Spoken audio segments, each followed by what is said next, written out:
O setor de petróleo no Brasil parece uma coisa só, mas, na verdade, são 4 jogos completamente diferentes acontecendo ao mesmo tempo. A maioria olha para o preço do barril, mas o verdadeiro segredo do sucesso nos próximos anos está escondido num único número, e é esse número que a gente vai revelar aqui. Normalmente, quando se fala do setor, a conversa é quase sempre a mesma, né? É a cotação do barril, a influência política do momento, os dividendos que vão ser pagos. São pontos importantes? Claro que são, mas eles ficam ali, na superfície da análise. O que realmente importa, o que de fato constrói valor no longo prazo, é a capacidade de uma empresa de transformar sua produção em dinheiro vivo no caixa. Essa é a métrica final. É ela que vai separar quem vence de quem apenas sobrevive. E para a gente entender esse cenário, é fundamental saber que o setor de petróleo no Brasil não é um bloco único. Longe disso. Existem modelos de negócio muito distintos competindo no mesmo mercado. Basicamente, podemos dividir as empresas em 3 grandes perfis.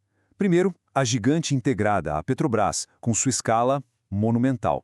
Depois, as consolidadoras, como a Prio, que tem um foco quase obsessivo em eficiência. E, por fim, as operadoras que buscam uma virada de chave em campos maduros, como é o caso da Brava e da PetroRecôncavo. E neste novo ciclo, as regras do jogo mudaram. Não basta mais só aumentar a produção. O sucesso vai exigir uma combinação poderosa.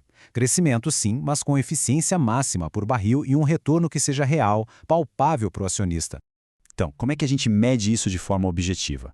Bom, existe uma métrica que corta todo o ruído e vai direto ao que importa: o fluxo de caixa livre por barril. E o que isso quer dizer na prática? Pensa nisso como o lucro líquido de cada barril. É o dinheiro que sobra de verdade no caixa da empresa depois de pagar absolutamente tudo: custos, despesas e os investimentos para continuar operando. É o verdadeiro placar do jogo. Começando pela gigante, a Petrobras. A projeção para 2028 aponta para $10 de fluxo de caixa por barril. É um número que reflete a altíssima eficiência do pré-sal, mas também o crescimento moderado de uma empresa em escala colossal. Guarde este número, $10. Ele vai ser a nossa referência. Agora, olha só a PetroRecôncavo. A projeção já sobe para $17 por barril. É um salto de 70% em eficiência. Aqui, a gente vê o resultado de uma operação disciplinada que sabe extrair cada centavo de valor dos seus ativos. O caso da Brava Energia é ainda mais impressionante. A projeção é de $20 por barril. Para uma empresa que saiu de uma geração de caixa negativa, isso não é apenas crescimento, é uma virada operacional espetacular. E no topo, com uma projeção de $31 por barril, está a Prio. Estamos falando de mais de 3 vezes a eficiência da Petrobras.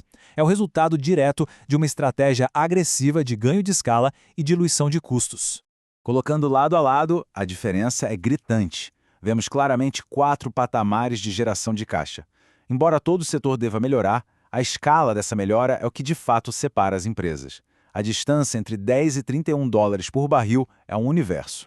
Mas gerar muito caixa é só metade da história. A pergunta fundamental é: quanto o mercado está disposto a pagar por esse caixa? É aqui que a análise fica interessante, onde a gente encontra as assimetrias, as desconexões entre o valor real e o preço de tela. O yield do fluxo de caixa livre, ou FCF Yield, nos diz qual o retorno potencial que essa geração de caixa representa em relação ao preço que se paga pela ação hoje. É a conexão direta entre a operação lá no campo e o investimento aqui na bolsa. Para a Petrobras, a projeção de yield para 2028 é de 16%. É um retorno robusto que reflete o preço de uma gigante estável. De novo, este é o nosso ponto de partida. A PetroRecôncavo já salta para um yield projetado de 28%, quase o dobro. Isso indica que o mercado vê um potencial de retorno significativamente maior para o seu modelo de crescimento disciplinado. Com a Brava, o potencial salta para 43%. É um yield altíssimo que sinaliza um enorme potencial de retorno caso a virada operacional se concretize. O ponto crucial aqui, claro, é o risco de execução. E a Prio chega a um yield potencial de 49%. Vamos traduzir isso. Se as projeções se confirmarem, a empresa poderia gerar em caixa, em um único ano, quase metade do seu valor de mercado atual. É uma desconexão entre preço e valor que é difícil de ignorar. Quando a gente coloca tudo junto, a imagem fica completa. De um lado, a eficiência operacional, o FCFE por barril. Do outro, o retorno potencial sobre o investimento, o yield. O que vemos não é um setor, mas 4 teses de investimento completamente diferentes, cada uma com seu próprio perfil de risco e retorno. Então vamos traduzir esses números. Investir em petróleo no Brasil não é uma decisão única. São 4 caminhos distintos. Petrobras é a tese da escala e da estabilidade, um gigante com risco operacional mais baixo no pré-sal, mas com um crescimento mais lento e maior sensibilidade ao cenário político. Prio é a tese do crescimento via consolidação e eficiência, uma empresa com foco total em adquirir ativos, cortar custos e maximizar a geração de caixa por barril.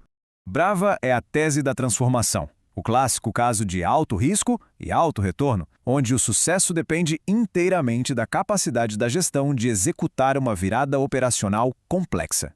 E, finalmente, PetroRecôncavo é a tese da disciplina.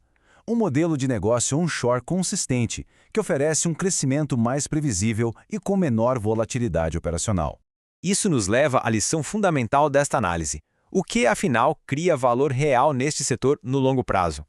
No fim das contas, o que multiplica o patrimônio de forma sustentável não é apenas o volume de produção, é a eficiência para extrair o máximo de cada barril, é a disciplina para alocar capital de forma inteligente e, acima de tudo, é a capacidade de converter tudo isso em caixa de verdade. Os próximos anos vão separar claramente as geradoras estruturais de valor daquelas que apenas produzem barris.